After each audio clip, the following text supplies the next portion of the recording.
Euro step, bitch. Back slammed on the wall, straight body shots, and my goodness, Choso, he's beating your ass. I don't even know what you can do right now. He's just blitzing your shit. And y'all know speedsters love this little run around for 10 seconds thing. They always do this, just going around in circles. But this time, Choso channeled his technique into his eyes, boosting his tracking, which, didn't help much. It almost did, but he got stabbed. Then they go in this whole yap session about brotherhood and whatnot until this man summons a blood tsunami.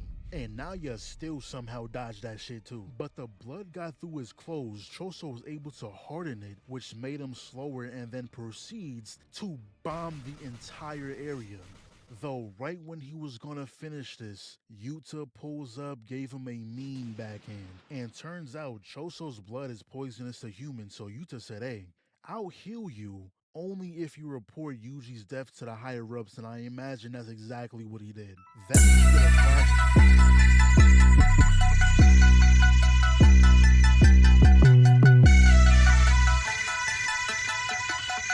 Yo, it's your boy CB back with another video from your boy. I'm Kevin. World after Shibuya. If you haven't watched the first episode of season 3 of JJK, let's just say we in a whole new. I like it. This ain't Kid Yuji no more. See, this ain't baby Yuji with the hopes and dreams and smiles on his face. It's a grown man who didn't realize, nigga, being an adult sucks, nigga. Life is hard. Nobody don't give a shit no more. As a kid, everything was fun, nigga. Now shit got real. It's legit. But anyway, let's get into this episode by your boy. I'm Kevin.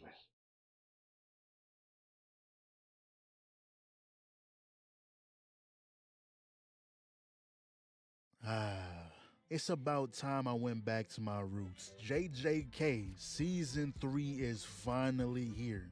Now, my expectations, I don't know. The Shibuya arc is sitting very high. That season was back to back to back non-stop action. Gave us no breaks. I'm going into season 3 completely blind. All I know is that my GOAT shows out in this. That's really all I'm waiting for. But Yes, until sir. then, we can see Yuji get his ass beat. Yuta wants that man dead. Though we also got a lot of news, like Geto is alive, obviously, or Kenjaku, whatever you want to call him. They also believe Gojo was an accomplice to the Shibuya incident, so anyone who tries to free him, it will be seen as an act of crime. The principal is now sentenced to death for quote-unquote urging Gojo and Geto to commit the Shibuya incident. What? That is Crazy. the craziest stray I've ever seen. They just trying to take out niggas they don't like. I don't remember Yes. seeing that man for more than 2 episodes. 6 minutes of runtime max. And finally, Yuji had a suspended death sentence. Gojo was able to delay it, but they don't fuck with him no more, so they want Yuji dead again. Now, before we continue, let me make something clear for the new people here. Yuji bumass will be getting slandered. The regulars, let them know how it gets. And no, I don't hate Yuji as a character. I hate the people who hyped him up to be a hand-to-hand fighting demon just for him to get his ass beat in the bathroom stalls. So until he does something that impresses me, he will be on fraud watch. So with that out the way, That's yes, fair. I do feel bad for him though. I That can't nigga- imagine going back to daily life knowing your body was used to destroy a whole city. Technically, it's not his fault. Sukuna was in control, but all those people who died, the last thing they saw was him, not Sukuna. They don't even know what the fuck a Sukuna is. So what he's doing now, I believe after half the city got destroyed, a bunch of cursed spirits now inhabit that area for whatever reason, so he's trying to take them out. He gets a cool 2-minute break max, enough time to get some granola in, and not gonna lie, they confusing me. I thought this area was inhabitable. Whose apartment is this? Fully furnished, living plants, a whole feast on a table, man. Fuck them granola bars, take a seat. It's the least they can do.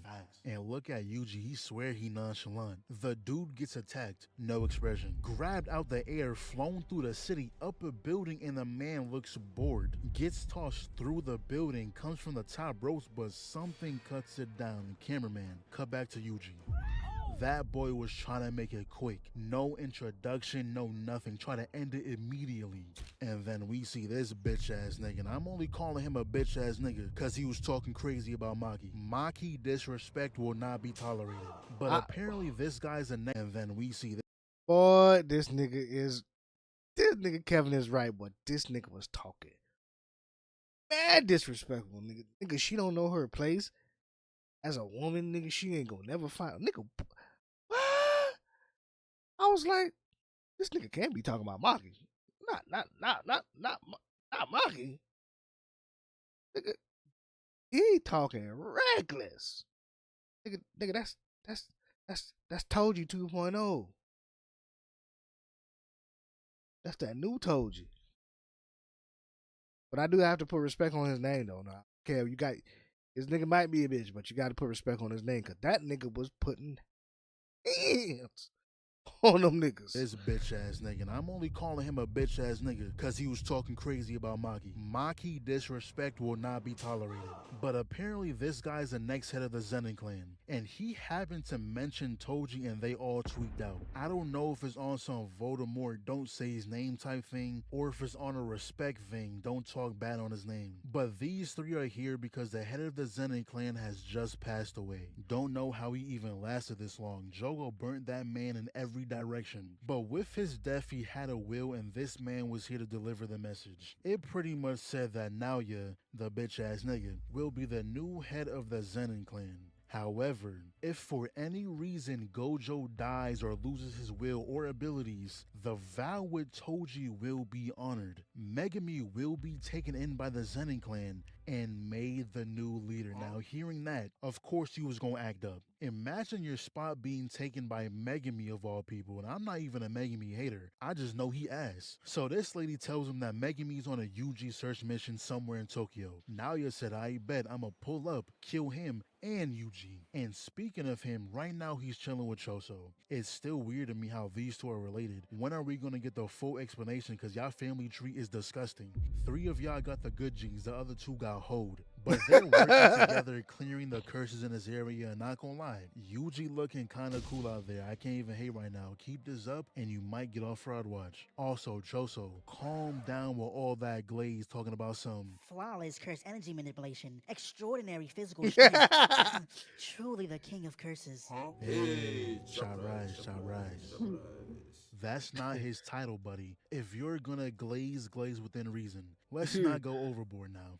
But look who shows up. And not gonna lie, I seen this on Twitter. I don't fuck with the nigga, but he kinda clean with it. Backhands that boy. Choso comes running in, flash steps behind, starts comboing his shit, steps on the foot, using one hand to fix his hair, while the other whoops his ass. Nah. I'm actually hoping he don't lose right here. It's too early for him to be out of the picture already. But he dodges Choso, kick to the back of the head. Yuji throws a rock, and that rock is equivalent to a 50 cal. He had to dodge that.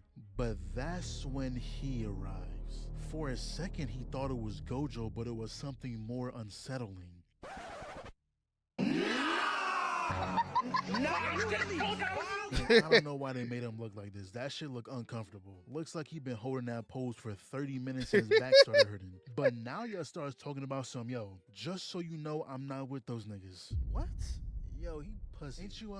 Ain't you friends with Maki? Yeah, I'm her cousin, you know what I'm saying? We really go way back. Your name's Yuta, right? She talks about you. Meanwhile, Choso is telling Yuji to skedaddle. I can hold off the blonde one, but Yuta, I'm not even gonna try. I figure he's the same type as Gojo. You fight him, you die. And I was sitting here thinking they was gonna go into full detail explaining what same type meant. Nah, he just said those two are like that. But yeah, that was a plan. Choso fights Naoya, and Yuji just needs to try and survive. So that's when we cut back to this scene. We see Yuji dodging his attacks, and the thing with Yuta, he is the complete opposite of Yuji. Yuji has more strength and curse energy, while Yuta has way more curse energy than strength. He even has more than Gojo, but don't think too much about that last statement. At the end of the day, Gojo is Gojo. That don't mean Yuta can beat him. So he turns around, hops through the Hummer, finds a conveniently placed knife, imbued with curse energy, blocks the blade. This knee finna hurt. Knife destroyed, side slashed, but he actually breaks Yuta's sword. You know what?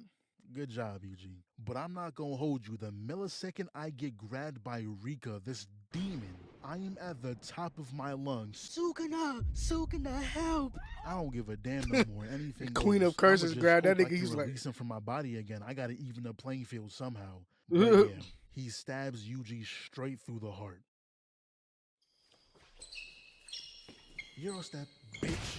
Back slammed on the wall, straight body shots, and my goodness, Choso, he's beating your ass. I don't even know what you can do right now. He's just blitzing your shit. And y'all know speedsters love this little run around for 10 seconds thing. They always do this, just going around in circles. But this time, Choso channeled his technique into his eyes, boosting his tracking, which, didn't help much. It almost did, but he got stabbed. Then they go in this whole yap session about brotherhood and whatnot until this man summons a blood tsunami. And now you still somehow dodge that shit too. But the blood got through his clothes. Choso was able to harden it, which made him slower, and then proceeds to bomb the entire area. Though right when he was gonna finish this, Yuta pulls up, gave him a mean backhand. And turns out Choso's blood is poisonous to humans, so Yuta said, hey, I'll heal you only if you report Yuji's death to the higher ups, and I imagine that's exactly what he did. Then we get a flashback of Granddad talking to Yuji's pops, and he was like, yo, stop fucking with that girl. She's bad news. And taking one glance at his dude, he already pisses me off. He don't give a damn about anything he gotta say. But then the girl walks in the room, and you see the marks on her forehead. Yeah, that's Kenjaku. Now question, did Kenjaku take over her body before or after the deed was done? What do you mean by that? Because babies don't just spawn in the stomach. Anyways, we You come know- back you to know what he Yuji, did. and turns out he's alive. Gojo actually came to Yuta a few months back, asking him to look after Yuji if anything was to happen to him. So he had to put on an act to make it seem like he really wanted him dead. And when he stabbed him in the heart earlier, he immediately healed it. But that's when Megami comes through and tells us that Kenjaku has arranged a fight to the death between those who possess cursed energy, the culling game. And his stepsister has been dragged into this. And they do give us all the rules for the culling games. I'm going to just put it on the screen, pause if you want to read it, because I'm not going to remember all that. I'm sure when a specific rule is relevant, they're going to explain it again. So Yuji agrees to help, and the first thing on the agenda is to speak with Tengen. look, first, it's pretty much simple. Anybody with curse energy, you got to join the squad. Anybody without curse energy can get curse energy by joining the squad. If you join the games, you must murk niggas. If you do not murk niggas within set a lot of time, which is I think was 19 days, 19 days after the game start, you will lose your points and your cursed energy. One point for killing regular niggas inside the game. 10 points for killing niggas with cursed energy. So squad up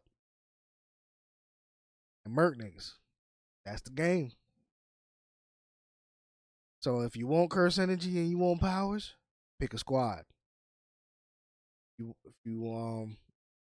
If you ain't with a squad, you cannot sit out the game, nigga. Once it starts, that's game time.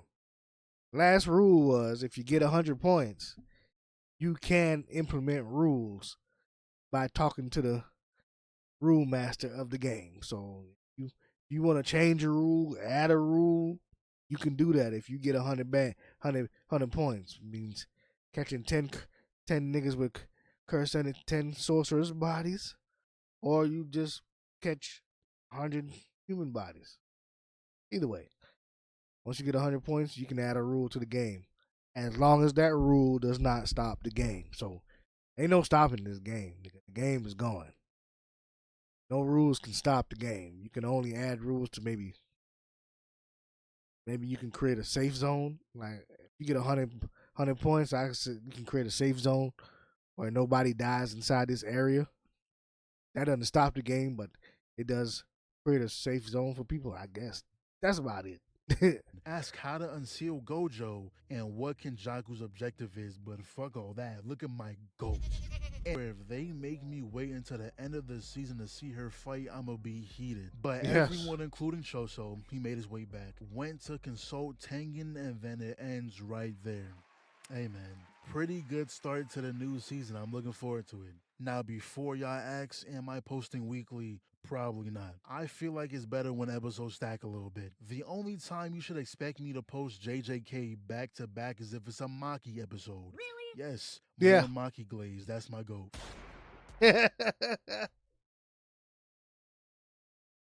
Ah.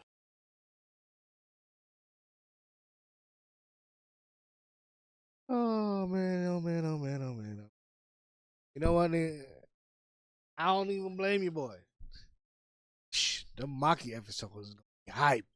Cause nigga, she's like Toji but stronger, nigga. So you know, belt to ass. When they go into her backstory, how she run up in her clan and put them niggas all on the t-shirt. Woo! You know it's fit to go down in there. That's gonna be a good one. Her and Sukuna? Oh, that's gonna be tough too.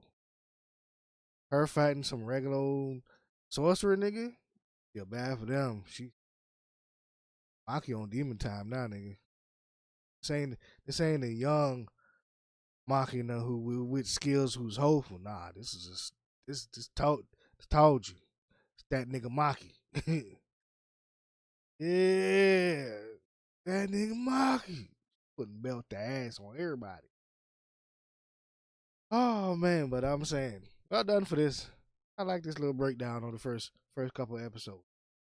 Probably ain't gonna catch that nigga to pop 5 or 6. Right now it's gonna be go to your set, armor up, nigga. It's time for war. It's about to go down. And I remember the goddamn UG brother, fuck this nigga, can't remember that nigga name, but he was saying something. Remember your parent. One of them had the scar on his face, and then Yuji just had that memory. So yeah. So Konjaku is his mom. I mean, do he see that nigga in Ghetto's body and be like, "Hello, mom"? I mean, first thing I'm seeing in the like, so did you take over my mom's body before or after she got pregnant? Like, I'm gonna need to know. Were you just that motherfucker spreading cheeks for pops? It seemed like pops kind of knew what kind of timing mom was on. Pops looked like a straight ass. He a straight nasty nigga. So I'm gonna need to know what the fuck y'all two had going on. But anyway, that is it for this episode, and we are on to the next one. I mean, not episode, but this video. Catch you on the next album, Kevin. Y'all know what to do. Peace.